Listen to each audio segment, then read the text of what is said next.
Podcast. We are so excited to have you here and tune in with us on this journey. My name is Kyra and I am a host of the podcast, and I'm a woman of God and a child of God known as His own. I started this journey by one text to Riley, which is also our host, and this started from a huge passion of mine to just disciple women into leadership and set an example of God's goodness for us. I'm Riley, I'm one of our hosts, and I feel like I've been called to ministry. Ever since I went to church camp one time, I just have felt a really big calling on my life for that, so I'm just really excited to impact all of you. Hi, my name is Jamila Royal, and if I had to describe myself, I'd say a woman of God, an athlete, and someone who's growing every day. It all started with a text from Riley and an answered prayer, honestly, and I'm just so excited to just share our testimonies and hopefully that y'all could just get some insight and see the goodness of God and what He has done in our life. Hi guys, I'm Haley, me and Jamila are co-hosts, and I'm here today because just one text from Riley, and I just hope that we reach the right audience, and I just hope that y'all learn something from us, and y'all just take our testimonies and y'all just bring it to y'all's life, and get in the goodness of God, honestly. Yeah. So my goal for this podcast, honestly all of our goals, was to lead young women into discipleship and for us to be leaders and share guidance how God is so good to us. Mm-hmm.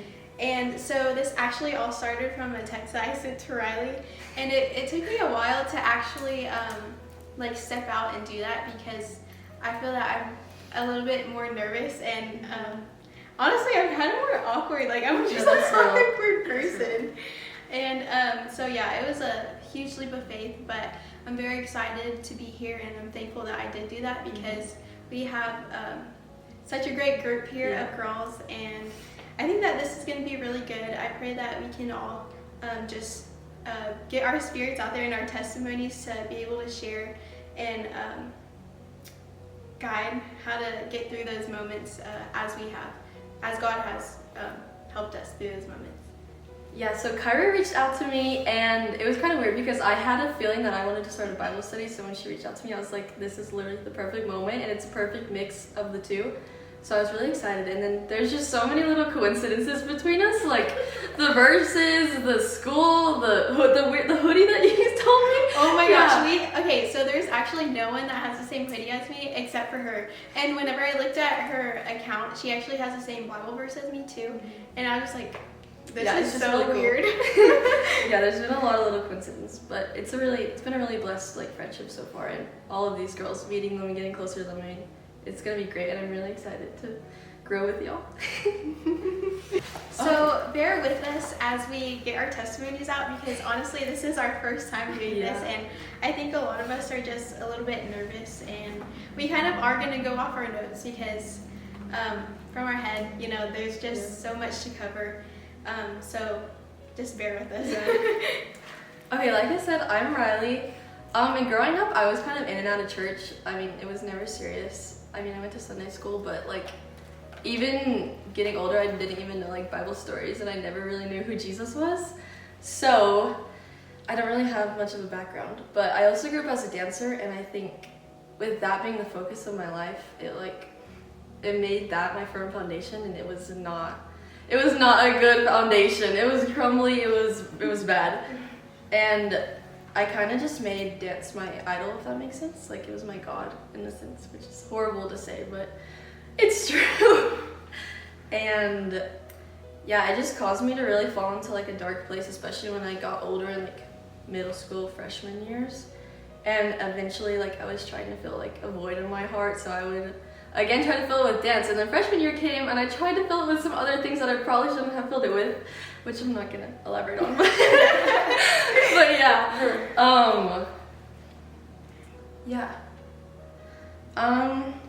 so that summer of, I think, going into my sophomore year, I had this weird feeling that I really wanted to get caught, in a sense, because I wanted to change my life around. It was really weird because I didn't know who Jesus was.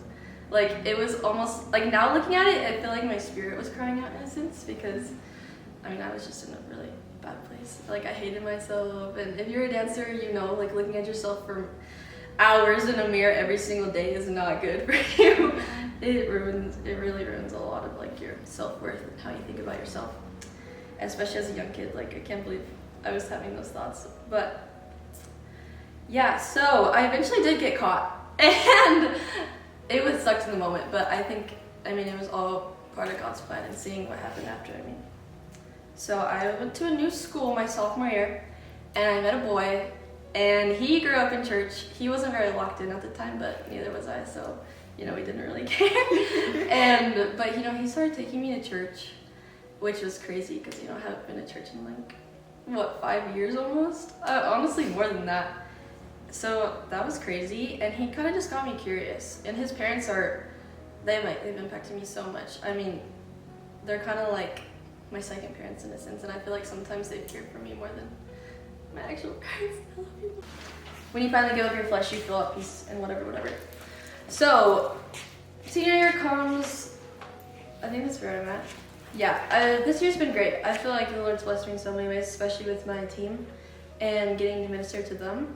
And with all the opportunities He's given me, especially with college, because I would have never found this college if I never quit dance, which is another testament to what the goodness of God, right? And it's called Austin Christian University, and it's just amazing, and I'm really excited.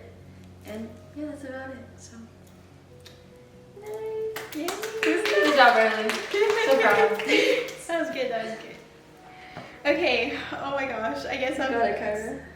You got this. Okay, I can do this. Okay.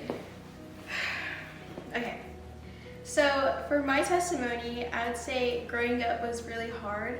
I didn't grow up in a home that was peaceful. There was always constant arguments and tension, so I was never really settled. It always felt like everything was falling apart and it was broken.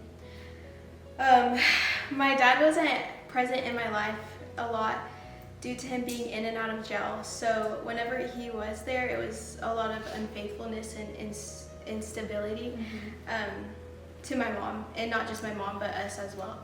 And so my mom struggled a lot mentally, and she was never really emotionally present. And in those times, it was hard to lean on her for advice, because she honestly couldn't help me. How could she help me whenever she was struggling with everything that she has? And so in those times growing up, I learned a lot how to navigate through life on my own and deal with my own emotions. As a child, I was often alone, not just physically, but emotionally too. At school, I always struggled to connect with others, and I didn't really have friends. And I spent a lot of time by myself. Even in my family, there was like a shift between us, like a distance, because I felt like I was the black sheep. And I actually came to my mom so many times about this, how I felt different and from everyone, and it didn't go very well because just how things were. So I didn't feel like I belonged really anywhere. And I think that one of the hardest moments for me growing up was seeing my dad go to jail for addiction. And honestly, in those moments, in the hard moments I've experienced, I've actually dealt with it myself. And that experience really shaped how I saw my family and trust in myself. It left wounds that I didn't necessarily understand.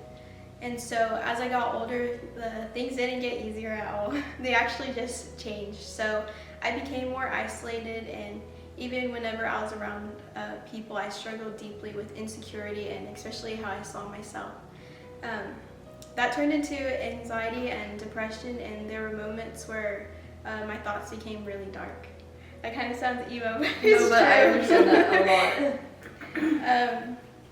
So I started therapy. My mom actually signed me up for therapy, or she signed up my siblings and me for therapy. It was family counseling because of everything that we had went through. But I don't know. It's really hard for me to be vulnerable at times because I honestly am really emotionally smart, and I understand everything, like my own feelings. It's just I don't necessarily know how to navigate through it. Well, I didn't navigate, but so I started therapy. That felt unstable at times, especially with my dad coming in and out of my life again. He had left whenever I was 3 for drugs, and then he came back whenever I was in 1st grade, and he was here for, I would say, about, maybe until I was in 6th grade. Then he left again for drinking. And there were so many moments, I honestly can't even count, that there were, I still remember the moment where the police officers, I was 3 then, they knocked down our door, and it was horrible. I can feel the tears coming to my eyes, but it was really sad. And I think it's really hard as a child just seeing all that, because it's just hard. And so having that image, and like I would go to class and like everyone would have a family, and it was just so hard, especially like being young and having to go through that. And also, like I said, growing up, I really didn't have friends, especially in daycare. It was hard for me to get along with everyone, and my dad would pick me up every day. And so my dad was like my best friend, really. And whenever he left, it was just really hard, for me at least. So everything with that happened, and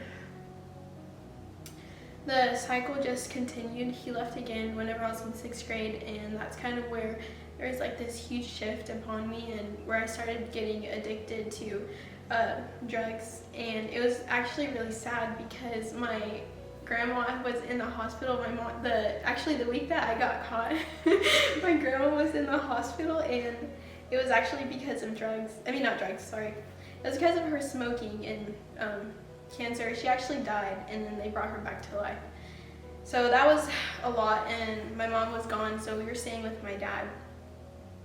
And she was so upset with me, but there was like constant moments where I just like, it was bad. Like my mental health was off the chain, really bad, and thoughts of suicide, a whole bunch.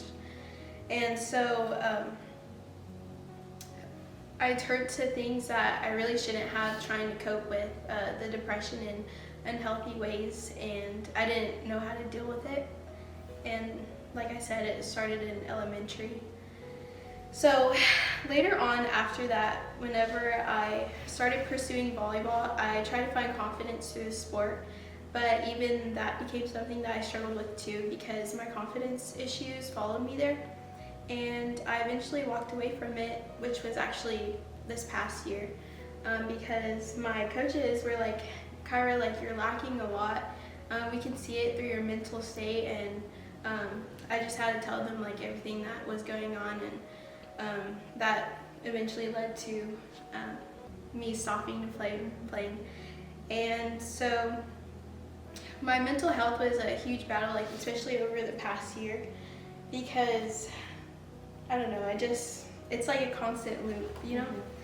And so I went back to therapy in 9th grade, and this was because I actually left a volleyball practice, and I was just bawling, because I just felt like so unworthy to play, and like I was trapped in my mind, and I had a lot of anxiety and stuff. But also it was bad because my sister, she had picked me up that day, and she called my mom. She was like, Kyra's bawling, like I don't know what to do, like she won't tell me what's wrong. And it also came from a place of me feeling vulnerable, so I felt like I just cannot talk to anyone. And so whenever I got home, I didn't tell my mom anything, but she she trapped me in her room. I couldn't leave until she told me what was wrong. So I still didn't tell her what was wrong. She just sent me to therapy, and I went to therapy for, let's say, a day. It's just the vulnerability is real. That's so bad. I went there for a day, but also I just feel like it was pointless because I already knew what was happening. Like I know what's wrong with me. It's just triggers, really. And so my therapist, she actually prayed over me, and it was funny because she prayed over me in tongues, and then literally one day, like I never went back. Which also I felt like a huge relief off of me, but also I feel like it came from the place where I didn't want to be vulnerable. It made me feel like crap. I don't know why. And so over time, that actually has made my relationships become really complicated, and that's something that I learned recently. And it's just because of carrying a lot of past pain into them. But my story isn't finished because my dad actually recently went back to jail. So it kind of feels like I'm reliving everything back over, but I have peace in knowing that like now I know how to handle this stuff. And now I realize what God is actually doing with my story. And throughout all of this, my story didn't end in those broken places. And even in the loneliness and the depression and the anxiety that I did have, the cycles of hurt, God was still there, even whenever I didn't feel him. And I didn't necessarily understand what he was doing or where he was in the times that I was praying, but he was always present. And a verse that actually helped me through these hard times was Hebrews 13:5. It says, "I will never leave nor forsake you." And I believe that verse has really carried me through those terrible times. So overall, my testimony is not about having everything perfectly put together. It's about walking through the pain and still being here. It's about learning that my identity isn't in my past or my family situation or my struggles. And it's in who God says that I am. And I'm constantly growing. I'm still healing, and I'm definitely not the same person as I used to be at all. But my story is proof that even in the darkest moments, there's still purpose and that there's still hope. Yeah. It's really cool how you said you struggle with vulnerability, but you're being so vulnerable right now. I know, I'm telling you, he's moving Yeah, through he's me. moving. Yeah. That's really good. But like I said, with my relationships, it was hard for me to be vulnerable, and like there was times where I would like completely shut down because I just like couldn't necessarily talk, and honestly I would take it out on him because gosh, it was bad. And I realize now like how terrible it was. It was just really unhealthy, but I have grace on myself for the things that I didn't know. And so proceeding into that to now, actually have always had God in my life, like just a place. I don't think that it was until like 9th grade where he really started showing up for me. There was like a huge separation where I was like in solitude from everyone else, and that's really where I learned how to navigate through moments of my life, and there was a complete shift. And especially with church camp too, that was like a huge shift for me as well. Can you explain what solitude is? Oh yeah. So if you don't know what solitude is, I actually explain this all the time. It's where you go into a silence with God and like an isolation. But there's actually a difference from solitude and isolation, because isolation is where you're literally putting yourself in a hole, and that's not necessarily good. So whenever you go into solitude with God, you're just building yourself up, and he's transforming your life. And through that solitude, he just creates us into a new person. Like Riley said, we bear completely different fruits from before. And yeah. Oh, and then following into today, that is where I've always wanted to be a speaker, and like for people who actually know me, I want to be a preacher one day for women in some area. So I texted Riley, and here we are today. And it's actually funny because whenever me and Riley met, like we had so many like things that we shared. And also my brokerage for Austin, whenever I do my real estate, it's down the street from Austin Christian University. So I was like, this is so crazy, and that's where Riley's going. So yeah. Just little things. That was really good, guys. It's okay. I'm proud of you. I'm so proud. Yeah, guys, I'm telling you. That was really good. You said it in a really like good way. Yeah. That was so vulnerable. I'm like, I didn't crying want to say that myself. I was like addicted to drugs, because I don't know. I'm really glad that you did share. Yeah, it was hard times, and like especially like in elementary, like dang girl. Yeah. Yeah. But it's good that you know how to handle it now. Yeah. Yeah.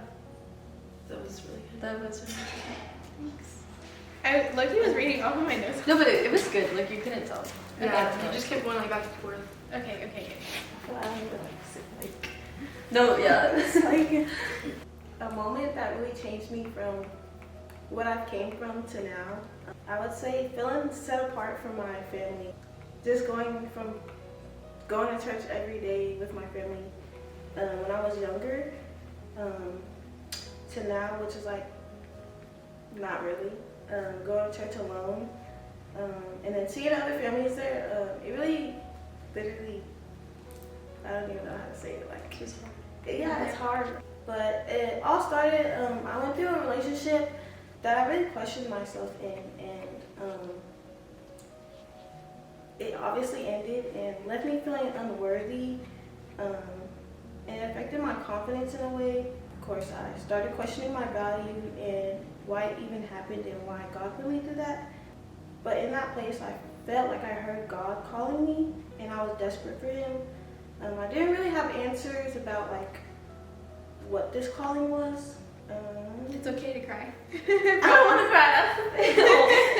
It is okay to cry. And then going through that, I really didn't have like answers from Him, but I leaned on Him for everything. Every time I questioned, I would just go back in prayer and ask like why this was going on and why He put me through what I was going through. And then over time, God just showed me something, that He sees everything that's going on behind closed doors. And then I realized that I wasn't being rejected, I was just being protected, and what His intentions with me was. And the situation just didn't take my worth away. It revealed that I just deserved better, and more importantly, that it reminded me of God's love.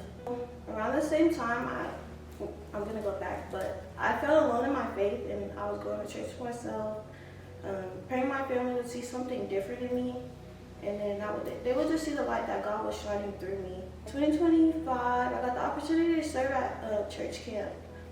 I obviously said yes, but I did have my doubts and didn't feel qualified to share the word of God. But I just obviously kept praying to myself and making myself feel available. When I got there, I got the opportunity to serve 6 beautiful girls. Yeah, I saw God move within me and them. And then during a powerful night, I felt the presence of Jesus so strongly. It gave me the decision to get baptized, and even more special. I got to baptize one of my girls that were in my group. And in that moment, God showed me how He could take you from the broken and just bring you to a community of lightness. And I'm so honored to be here and such an awe. It's literally an answered prayer. I literally keep saying this. But now I serve in a ministry in an op camp and helping pour into the kids and remind them that Jesus is their peace and their safety in their home that they didn't get to grow up in. And I'm still growing, but I know what once broke me, God used me, and now I'm here. And if you take anything from my story, it's that God sees you, even when you think He doesn't. He still loves you unconditionally, and He never wants to waste your pain. And just take that leap of faith, honestly. So, yeah. That's good. Guys, I'm so scared. No, that was really good. This is mainly like about my family, but like I love my family. I mean, we all do in different ways, but they taught me most of the things I know in life, and I thank God every day for the parents He's blessed me with. But at the same time, like I don't want to fall into their steps. Like I'm learning from them, and I want to be better than that. My parents divorced whenever I was 7, and that was one of the like hardest things I've ever gone through at that time. I was told a lot of things growing up that weren't true, and as I got older, like I started to know like the truth, and that experience shaped me in a big way. My parents are both great people individually, but their relationship just taught me like something that I'd never wanted in my life, and I've carried that with me as I've grown. I didn't grow up in the best environment. I was raised in a toxic household, and for a long time I thought that was normal. Like I would see other families and I would think that like, oh, it's just like they're okay because they're just like used to each other. And like me, I was just used to like the toxicness and like what I was taught. So I was just like, okay, like that's fine. But for a long time I thought that was normal, but deep down I always told myself I never wanted to become what I was surrounded by. I grew up Catholic and I had been baptized and I even have done my first communion, but I still didn't understand or know who God was. I was just doing that because my grandparents and my mom were really like Catholic and they were all about that, and I was just like, well, if they want me to do it, then I'm gonna do it. So I did that. I actually did it with my brother. He's 16 years old now, but we did it whenever we were like, I'd say like 8, 10. But whenever I moved out with my dad in 8th grade, things changed, but I still didn't really have a relationship with God. My dad would go to church, but to me it just felt like something people did every Sunday. Like it was like a routine. Like for me, like I just didn't know who God was at that time. And then I didn't know who God was until 2024, where I got invited to Elevate Church by my boyfriend, and I finally I felt like whenever I walked in, I felt like a different environment, and those people there were like so welcoming, and like it just felt so different, like someplace I've never been before. I would go every Sunday at 9. I would pray, listen, and leave. Like I was just so ready. Like I knew the time that I would end, and I was just like kept looking at my watch, like okay, like we're about to be done. Like just listen for like 10 more minutes, and we're about to be done. I never worshipped. I never got out of my comfort zone. I never lifted my hands because I felt so awkward. Like my boyfriend and his family being right beside me, I just felt like really awkward. Like I never wanted to do any of that. I never stepped out of my comfort zone. I didn't thank God in the good moments either. I didn't fully surrender to him. I would just thank him in the bad, and like I wouldn't thank him in the bad, but I would just go to him in the bad and just like I just wanted him to fix that situation right then and there. Like I wouldn't just go to him any other time, you know. At the same time, my relationship started to struggle. Me and my boyfriend weren't putting God first, and it showed. We became toxic mentally, and we started arguing, and there was a lot of jealousy and immaturity in our relationship. Eventually, it led us to breaking up. For 3 weeks, we had no contact with each other. I lost the one person I talked to all day, the person I cared and loved for, and the person that would make my days like calm, like yeah, like and even like nobody else could. Even though I had my family there for me, I felt completely alone because I felt like I couldn't go to my family like I went to my boyfriend. And not having that person there really led me to God, because instead of having my boyfriend there to like me go to, I had God, and that just really changed my whole perspective about everything. I stopped eating I lost confidence, and I started comparing myself to everyone, wondering why wasn't enough. Like I just became this very like I didn't have confidence. I just wasn't there. Like I wasn't myself, really. But in those 3 weeks, something changed. Instead of running away from God like I normally would in hard situations, I ran toward him.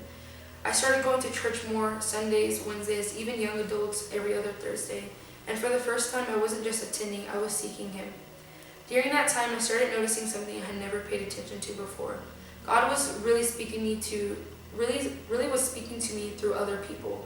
Not in big, like obvious ways, but in like small, like encounters with people, and like how they would approach me and stuff like that. Like just different ways that I've never felt before.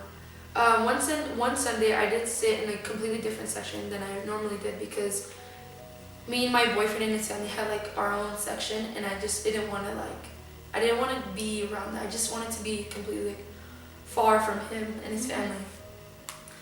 But my sister was with me at that time, and the rows were packed, so we just found seats wherever we could. After service ended, a man sitting right next to me, someone I had never seen before, like never had an encounter with, he turned to me and said, "I just feel like I need to ask you this. Is it a boy or is it family?" And I was like, in that moment, I was shocked. I remember thinking, like, how does he even know something is wrong? I had never met him, never spoken to him, and yet he asked me something so specific. And right then and there, I felt like it was God using him to reach me. Like, it wasn't just a coincidence. Moments like that kept happening over and over again. And each time it reminded me that God saw me, he knew me, and he was with me, even whenever I least expected it. Those moments like that just really like made me realize like God was there for me in so many other ways, like I didn't think he would ever be. One Wednesday night, everything shifted for me even more. My pastor asked anyone who felt unheard or like their prayers weren't being answered to come down to the altar. My stepmom was right next to me. She had never been to my church before, and I had to make a choice to step out of my comfort zone in front of her, in front of everyone, it was hard, but I went down to the altar because I felt like God needed me to be there because my pastor specifically called the people that felt unheard from God. And so I felt like I really needed to go down there. So I went and I got prayed over, and something I can't fully explain happened. But when it got quiet, my pastor called me forward, and he didn't know me or my situation, but he took my hand and started speaking over me. He said, I break off every spirit of rejection off you right now in Jesus' name. You believe lies that God doesn't care about you, but your future has healing in it, and you're going to trust the Father from this point forward. And in that moment, I was like, wow, like, this is so crazy. Yeah. Like, you specifically called me down to you, held my hand and prayed these words over me. Like, this is exactly what I needed to hear. The night before that, because I knew I was going to church the next day, the night before that, I was questioning God. Like, I was like, are you listening to me? Like, can you please just, like, give me a sign? Like, give me a sign. Like, just tell me that you're just gonna, like, that you're just there for me. Like, just give me signs and ways that I need. And in that moment, I realized he heard every single thing. God spoke directly to me through someone who didn't even know my story. My pastor began praying in tongues, and in that moment, I felt God's presence like never before. I felt peace, relief, and truth all at once.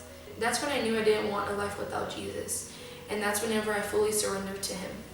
After that, my life started changing. I began reading my Bible more, listening to sermons constantly. That honestly would get me through the day at school. Like, I just had my AirPod in, just listening to that sermon over and over, like him praying over me, just got me through my days at school. Like, it was just completely different because I would usually listen to music, but I just kept listening to that sermon. So that's whenever I knew I was like changing in a good way. Yeah. I was actually building a relationship with God this time, not just going through the motions. It didn't feel like a routine.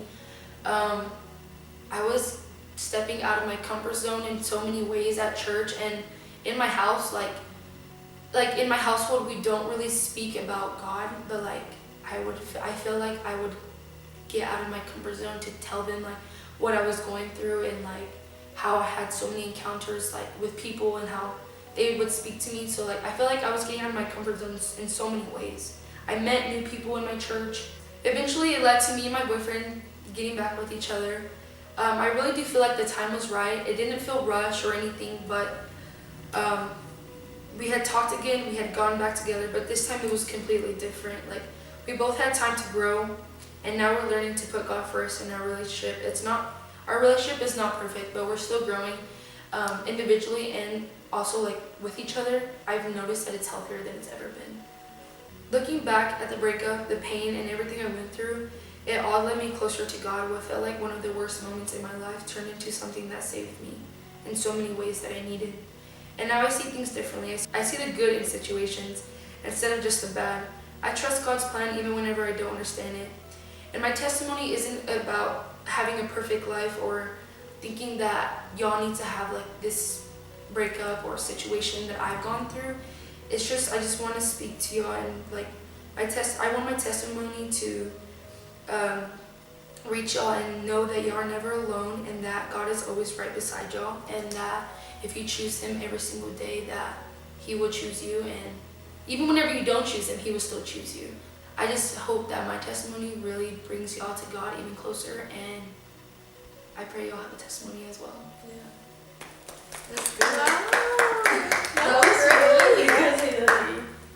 It's. I feel like I didn't talk about my parents a lot, but I feel like low-key our stories are kind of similar.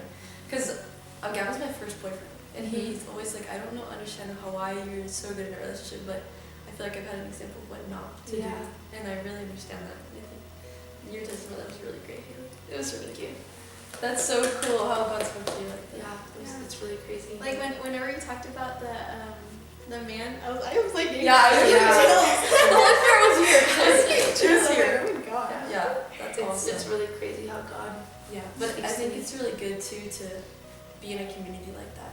Like, it's really good to be in fellowship with others and be with like-minded people so they can minister to you like that. Because I didn't feel that way until I like went to the church I'm going to now. That wasn't until my senior year, and I mean, it's the best thing ever. But yeah, it really is. And it's like their obedience that matters. Like, if that guy didn't listen to God and obey, then you would have never been asked that question, or you would have never been pulled up to the altar, right? Yeah. So Yeah, and he told me specifically that like he felt like God told him to like ask me this. And he said that he was going through the same situation, but that he didn't know what to do either. And whenever he asked me, he just prayed over me. And he, like, it was just so crazy because he asked such a specific question. And I was like, wow, this is God. Yeah, you know that's God. Like, yeah, that's awesome. Okay, I actually want to talk about this, which I feel like I've been talking about it all week. Like the story of Philippines. Philippines. Oh gosh, I cannot talk. I actually had wrote it down because whenever I was reading it a couple days ago, after Ephesians. Ecclesiastes. I know. Oh my gosh. So at FCA, there was a topic where we were like just picking what we should read out of. I was like, oh, we should read out of Ecclesiastes. I read that today. Well, time it was Ephesians. Yeah, she was like talking about it, and I was like, Ecclesiastes is not about. It's not a happy book. And she was like, yeah, it was so funny. Yeah. we figured out that she was talking about it. Yeah, I don't know. I was like half awake that day, but That was so funny. in Philippians, it's Paul's story to the Philippi, and it resembles how living as a Christian means seeing your own story as a lived expression of Jesus' story, and how we can suffer, or he puts us through suffering, so that we can love others more than ourselves. And that's the same way that God has done for us. Whenever he died on the cross for us, he had to suffer so that he can be able to show resemblance of how much that he does love us. His actions speak louder than words. Mm-hmm. I think for sure. Yeah. I've seen this even else better. I also think when we go through like the hard times, we also get humbled in a sense. Mm-hmm. I mean, and I think that's where like it comes into. It teaches you how to love others more and stuff. Because it also, I guess you see it from a different perspective sometimes once you've been through it, and then you're like, okay, wait, I understand how much this actually hurts. I would definitely say, like, whenever it comes to sports, I got humbled so many times. Oh yeah. Like my confidence was through the roof. Like, oh yeah. And I was great. I really was. Like, I was great until I got humbled, and But God works his ways. But that was good. yeah, that was so fun. Too. Oh. What is happening? Who's reading first? I will. Okay, I'm gonna switch the camera over to you when you read, okay? Okay, so a Bible verse that I feel like we all like need to hear, and it just all ties our testimonies together. It's Psalm 34:18, and it says, "The Lord is close to those brokenhearted and save those who are crushed in spirit." And I feel like we really just like we learned from that because we were brokenhearted, and we know that if it was to happen again, like God, we know how to handle it now. Yeah, for sure. A verse that stood out to me was Psalms 1:1. It says, "How happy is the one who doesn't walk with the Lord," and versus like the ones who do walk with the Lord. And I feel like that can be like related to you guys because we have received your advice of the Lord, and that this is why we're doing what we're doing. And so hopefully that we can just like inspire you guys to just keep continuing to seek God and try to seek of God. And I love how all of our stories are like the same. Yeah, Yeah. they're so similar. It's actually funny because so the first time that we all met up, like we were just speaking, and also Madeline was there, but all of our stories aligned. Like it was crazy. It was just like different parts of our life, and so that's how we knew we're like, like this is. It felt very. God put us together for a reason. No, It felt very like. It was the first time we kind of even met each other. And it was just Yeah. so like natural. Like, Like I've never actually talked to you or you, and I've been talking to you like a little bit. Yeah. But I don't know, it just was different this time. Yeah. It was just really cool. I would say so today, which we're gonna edit this a lot. Today we felt. I feel like all of us have really felt so like shaken up, almost not really shaken up, but like kind of. Just because this is our first time speaking, and obviously so many people are gonna be watching. thanks for tuning in. I hope this ministered to you in some way, shape, or form. So we are dropping hopefully every single Thursday. Hopefully every single Saturday. And we actually film every single Thursday. So, yeah, it's going to be great. Yeah. Okay, we're going to say a quick little prayer. So, dear Heavenly Father, I thank you for this time and just this opportunity to speak to everybody and just get our stories out there, Lord. I just pray that this ministers to whoever you want it to minister to. I pray that it reaches those who it needs to reach, God. I just pray that your will is done, not only in our lives, but in everybody's lives, Jesus. And I just pray, God, that whoever's watching finds you in a way that they've never found you before. I pray that they experience you in a way that is so personal, God, that they just know it's you, God. I just pray that you would encounter anybody who's watching here and just fill them with your love and your mercy, God, and just show them how much you love them, Lord. In Jesus' name I pray. Amen. Amen. That was great. Thank you guys for watching. We are so excited for what is to come. And Yeah.